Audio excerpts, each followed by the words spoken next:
अस्सलाम वालेकुम नाज़रीन, नहमदुहु व नसल्ली अला रसूलिल करीम, बिस्मिल्लाहिर्रहमानिर्रहीम। आज हमारे लेक्चर का टॉपिक है जमाबंदी। जमाबंदी क्या है,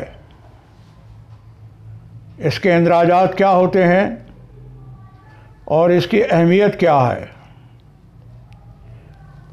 जमाबंदी दरअसल ज़री ज़मीन का यूँ समझें कि रिकॉर्ड है और जमाबंदी में दो मिसलें शामिल होती हैं। एक तो होती है मिसल हकीकत और एक होती है मिसल मियादी। मिसल हकीकत तो साथ साथ चलती है।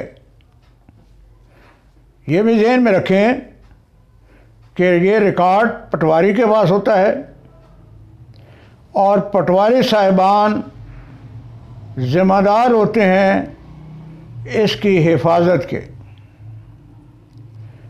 क्योंकि अगर कभी ये रिकॉर्ड ज़ाया हो जाए या चोरी हो जाए, किसी वजह से खो जाए, तो फिर यकीनन नया रिकॉर्ड बनाना पड़ता है और वो एक मुश्किल मराहिल होते हैं। हाँ, मिसल ये जमाबंदी में कोई भी प्रॉपर्टी का इखराज या इंदराज वो किया जाता है। अब जाहिर है ये ज़री प्रॉपर्टी के बारे में ही है। हाँ, ये सकनी प्रॉपर्टी भी इसमें इंदराजात होते हैं बहरहाल। और आम तौर पर जो ज़री साइड पे होता है या दूसरे सकनी भी, ये इनमें तब्दीली आती है, यानी कि वरासत के ज़रिए तब्दीली आई या बै के ज़रिए तब्दीली आई या हिबा के ज़रिए तब्दीली आई या एक साल से ज़्यादा कोई पट्टा दिया गया है, ज़मीन पट्टे पे दी गई है, उसमें तब्दीली आएगी, उसका इंदराज ज़रूरी है, वगैरह वगैरह। तो इसका इखराज और इंदराज ये जमाबंदी में इन रजिस्ट्रों में इंदराज होता है और पटवारी साहिबान इसका इंदराज बड़ी ज़िम्मेदारी से करते हैं और यकीनन वो कोई भी इंदराज अपने पास से नहीं कर सकते जब तक कि तहसीलदार साहब का ऑर्डर ना हो, क्योंकि रेवेन्यू साइड पर तहसीलदार साहब पहले अफसर हैं। उनके ही हुक्म के तहत इंतकाल होते हैं, उनके इंदराजात होते हैं या इखराज होता है। तो जब भी कोई इंतकाल, यानी वरासती इंतकाल है, बै का इंतकाल है, तो वो पहले पेंसिल से, उसमें मुख्तलिफ खाने होते हैं। अगर आप मुझे इजाज़त दें तो मैं आपको इसका कुछ नक्शा प्रिंट दिखा देता हूँ ताकि आपको आसानी रहे इसके समझने में।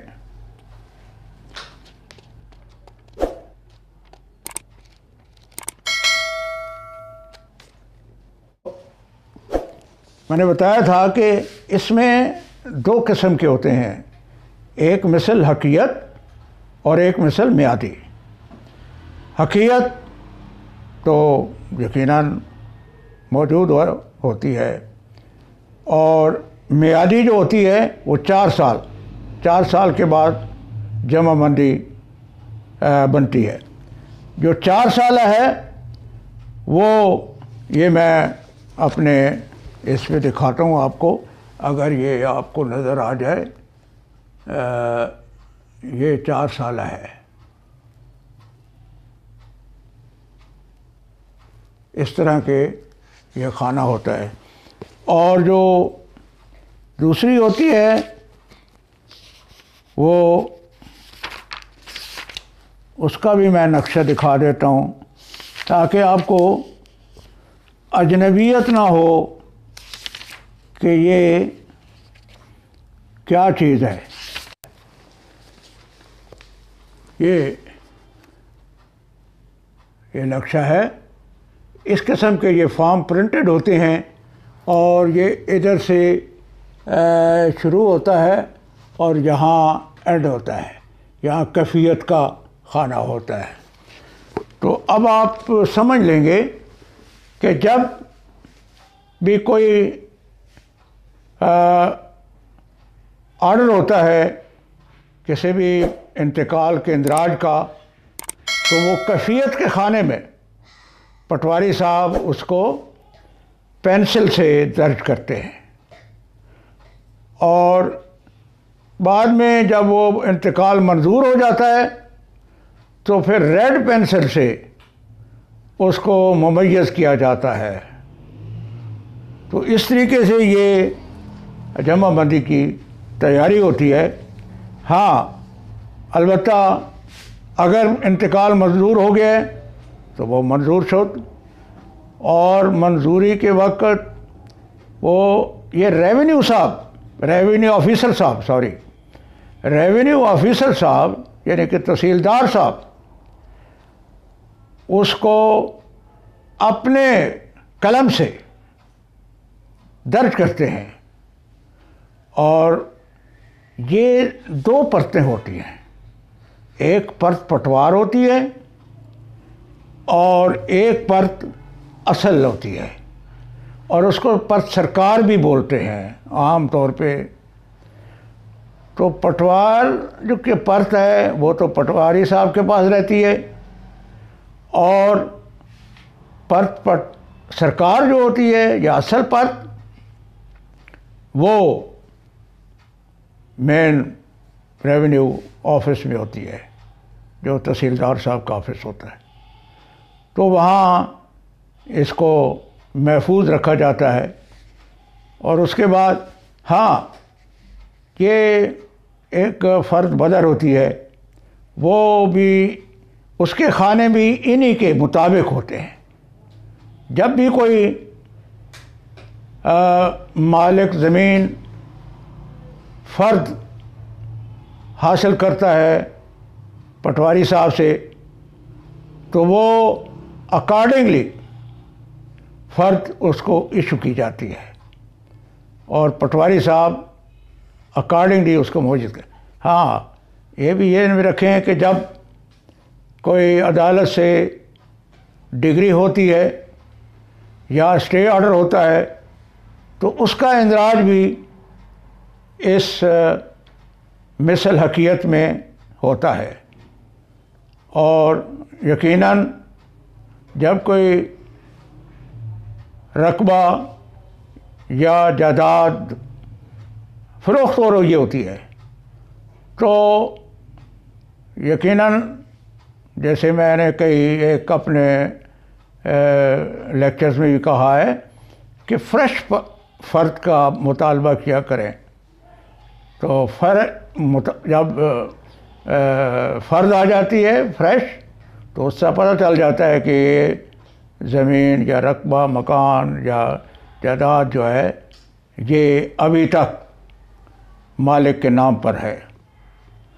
तो उसके बाद वो जो 4 साल जमाबंदी है जिसको मिसल मियादी कहते हैं, वो हर 4 साल के बाद उसकी बाकायदा एक रिकॉर्ड बनता है।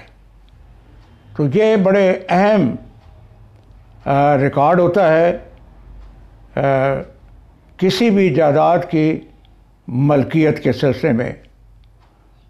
तो इंशाल्लाह ये बुनियादी मालूमात आपके लिए बहुत मुफीद साबित होंगी, और अगर इस टॉपिक पर इस बाबत कोई मज़ीद सवाल हो तो फिर आप मुझे टेलीफ़ोन के ज़रिए, मेरा टेलीफ़ोन नंबर स्क्रीन पे होता है, आप वहाँ से नोट फरमा लें और मुझसे रब्ता कर सकते हैं।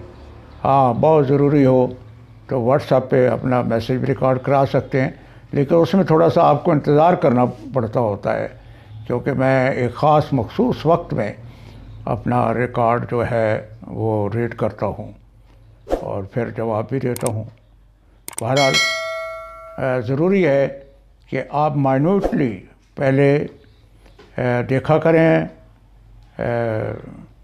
इसको, वीडियो को, और फिर अगर नोट किया करें अपने कागज़ के ऊपर नोट करके कि कोई चीज़ ना समझ आए तो मुझसे रब्ता करें, तो इंशाअल्लाह मैं आपके लिए अवेलेबल होता हूँ। और आप मेरे चैनल को सब्सक्राइब करेंगे, बेल आइकन को दबाएंगे, ऑल बटन को भी प्रेस करना नहीं भूलेंगे, ताकि आइंदा आने वाली वीडियोस आप तक पहुंचती रहें। Thank you very much. अल्लाह हाफ़िज़।